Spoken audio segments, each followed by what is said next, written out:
9ஆம் வகுப்பு கணிதம் பாடம் 6 பயிற்சி 6.1 2வது கணக்கு நம்ம வீடியோவில் பார்க்க போகிறோம். கொடுக்கப்பட்ட படத்தில் sine B, secant B, cot B, cos C, tan C, cosecant C ஆகியவற்றை காண்க. சரி, நம்மளுக்கு தந்திரக்கூடிய படத்தில் இந்த மதிப்புகள்லாம் கண்டுபிடிக்க சொல்லியிருக்கிறாங்க. இப்போ சைன் பி கண்டுபிடிக்கணும். அப்போ பியிலேருந்து மதிப்பு கண்டுபிடிக்க சொல்லியிருக்கிறாங்க. பியிலேருந்து கண்டுபிடிக்கணும்னா நம்மளுக்கு அந்த ஏடியோட மதிப்பு தெரியாது. அப்போ அந்த ஏடியோட மதிப்பை நம்ம கண்டுபிடிக்க போகிறோம். சரியா, ஏடியோட மதிப்பு கண்டுபிடிக்கணும்னா நம்ம என்ன பண்ணணும், பித்தகரஸ் தேற்றத்தை பயன்படுத்துகிறோம். ஏடியோட மதிப்பு கண்டுபிடிக்கணும்னா பித்தகரஸ் தேற்றத்தை பயன்படுத்தணும்னா என்ன பண்ணணும், கரணம். சரியா, அப்போ PA square minus PD square AD square equal to பிஏங்கும்போது 13 square minus PD 5 square. 13 square எவ்வளோ, 169 மைனஸ் 5 ஸ்கொயர் 25. இதை கழிச்சிட்டோம்னா 144. ஏடி ஸ்கொயரோட மதிப்பு எவ்வளோனா 144. இதுலேருந்து ஏடி கண்டுபிடிக்கிறோம். AD is equal to √144. AD is equal to எவ்வளோ வரும், 12 × 12 தான் 144. அப்போ 12. ஏடியோட மதிப்பு நம்ம கண்டுபிடிச்சிட்டோம் எவ்வளோனா இது 12. சரியா, அப்போ பியில் இருக்கக்கூடிய நம்ம ஃபார்முலாவுக்கு நம்ம அதை கேட்டிருக்கக்கூடிய மதிப்பை நம்ம கண்டுபிடிச்சிடலாம். இனி அடுத்து பாருங்க, இந்த சி கேட்டிருக்காங்க. சி கேட்டிருக்கும் போது இதில் இந்த மதிப்பு நம்மளுக்கு தெரியாது. அப்போ இந்த ஏசியோட மதிப்பு கண்டுபிடிக்க போகிறோம். சரியா, ஏசியோட மதிப்பை கண்டுபிடிக்கிறோம். ஏசினா கர்ணத்தோட மதிப்பை கண்டுபிடிக்கிறோம்னா ஏசி ஸ்கொயர் சீக்வல் டு இந்த ரெண்டு பக்கத்தையும் நம்ம கூட்டினா போதும்.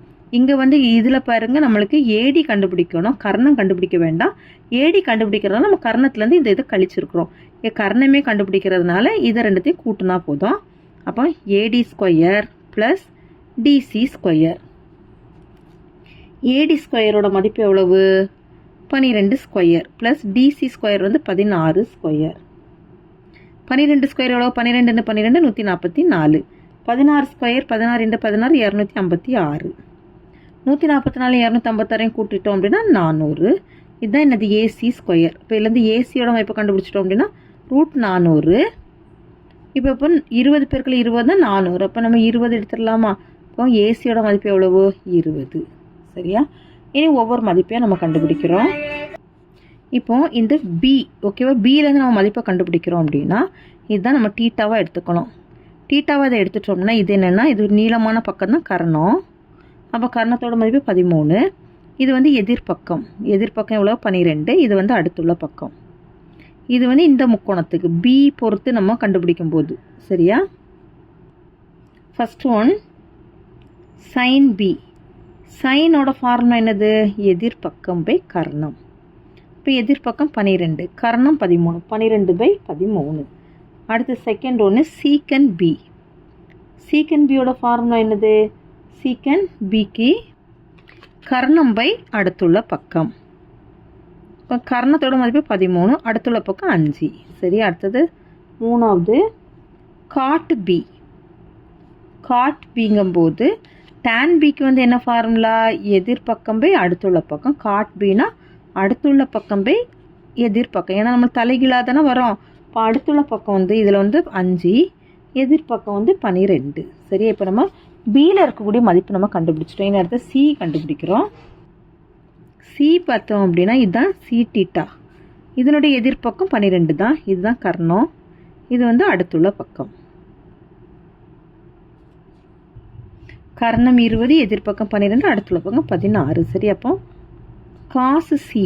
காசு சிங்கும்போது காசியோட ஃபார்முலா என்னது, அடுத்துள்ள பக்கம் பை கர்ணம். அடுத்துள்ள பக்கம் 16 கர்ணம் 20. இப்போ இதை அடி கொடுக்கலாமா, 4/5.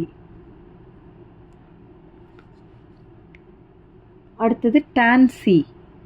டானோட ஃபார்முலா என்னது, எதிர்பக்கம் பை அடுத்துள்ள பக்கம். எதிர்பக்கம் 12 அடுத்துள்ள பக்கம் 16. இதை அடி கொடுத்தோம் அப்படின்னா 3/4.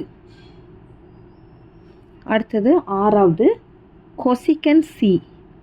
கொசிகன் போது சைனோட தலைகீழ். சைனுக்கு ஃபார்முலா எதிர்பக்கம் பை கர்ணம்னா கொசிகன் கர்ணம் பை எதிர்பக்கம். சரியா, அப்போ கர்ணம் 20 எதிர்பக்கம் 12. இதை அடி கொடுத்துட்டோம் அப்படின்னா 5/3. சரி, 5/3. அவ்வளோதான் அந்த கணக்கு. தேங்க்யூ.